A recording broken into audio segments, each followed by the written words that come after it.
Sup, lads? Long time no see. By the way, I appreciate the support in the last video, but I'm a bit late to my movie review or later review. So today we are going to review Spider-Man Brand New Day.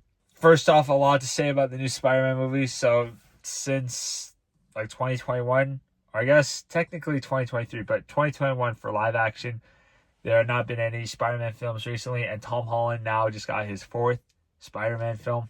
I know Tobey could be technically considered the first one, but he only made a cameo in No Way Home, so I don't know.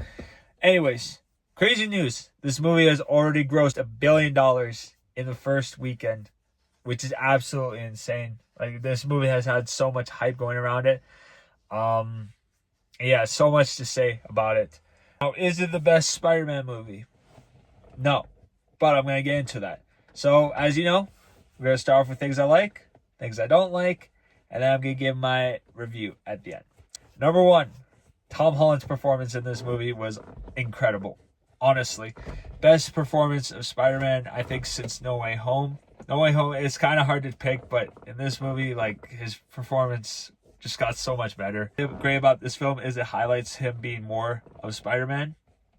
So we don't really see, we see the effects of No Way Home, how it's like worn down on him, trying to be alone, trying to do things on his own, and you can see like the trauma, the depression, the suffering that he's had to endure. Also, being Spider-Man, he's had to face a lot of villains, had to have a ton of battles, so it was super fun to see him endure that and like see how he's been able to keep his sanity and not lose it, at least for this film, because I'm pretty sure in Secret Wars he's just gonna go full berserk. Also showing how he kind of blends between a human and arachnid. I thought that was kind of a cool concept, but yeah, I'm just saying, like, his performance in this movie was really great. Second thing I liked, the Punisher in this movie. Now, I could say the Hulk or other people, but I think the Punisher's role in this movie was pretty fun to watch. And also, I'm a Punisher guy. Like, I've watched the TV show. I love Jon Bernthal's performance of the character. So getting to see him in this movie was really fun to watch. And I think Spider-Man and Punisher had a fun chemistry between the two. They had a fun duo. So yeah, I really liked seeing the both of them on screen together. I hope to see them in Doomsday, hopefully, or Secret Wars, one of the two. Also, the cinematography in this movie, I think it might be the best in any Spider-Man film, if I'm being honest. Like, yeah, Amazing Spider-Man 2, I would only think is the best, or I guess the only one that can hold up to it.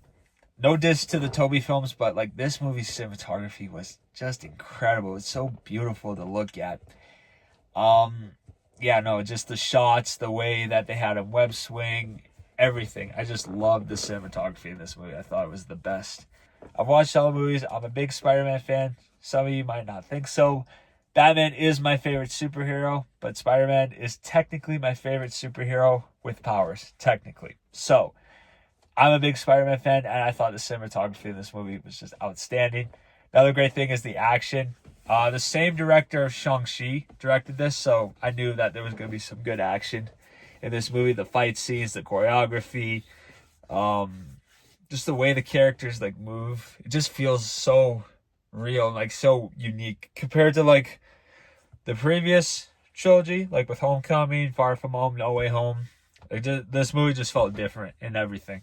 The choreography, the cinematography, the performances, the feeling, like it just felt like a whole different film. Another thing I liked is the performances of some of the other characters. The performance of MJ and Ned in this film was also super great. As I already mentioned, Punisher. And I think those three mainly carry this film. The music also slaps in this movie. Like, the music in this movie is just so good.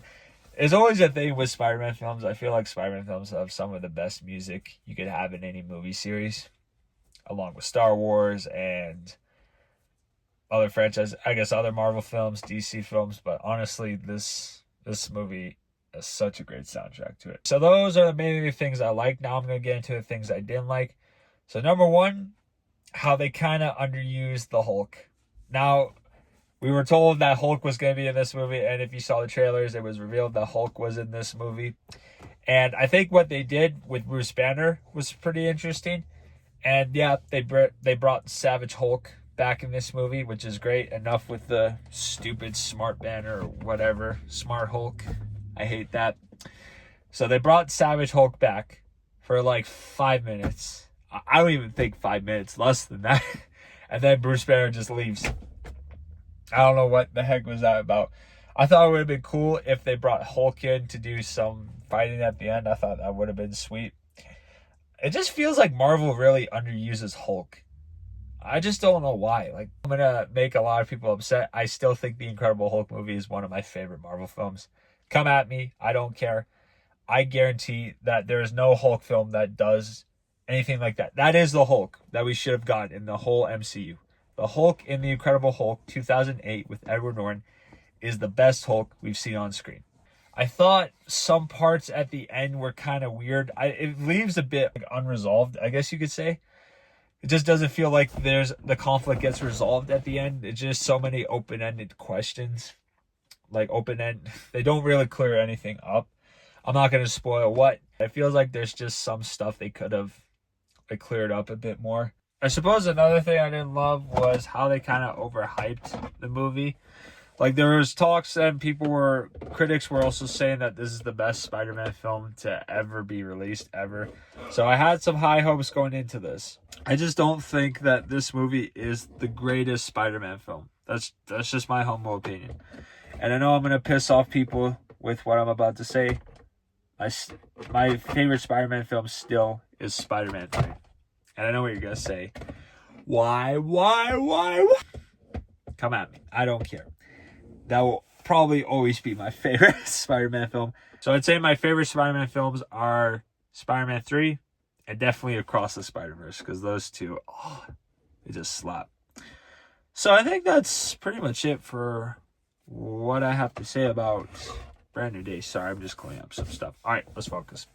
So, with all that being said, I'm going to rate Brand New Day at a whopping 8.5. Pretty simple. It's a great movie. Is it the greatest Spider-Man film ever? No, I don't think so.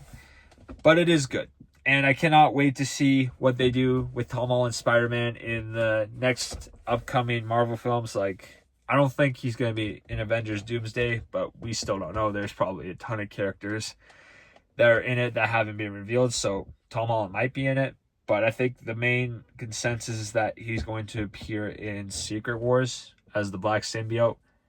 That'll be good to watch. I'm actually excited to see what he does with that. I think this is definitely Tom Holland's best performance.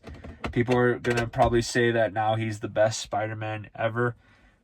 I don't know if I can fully disagree with that, but for my personal favorite, I'd still probably pick Tobey. Anyways, that's it for this video. I hope you enjoyed, and stay tuned for more movie reviews to come. There's still so much coming out this month. The Odyssey came out. I still need to watch that. I'll see you guys in the next video. Peace.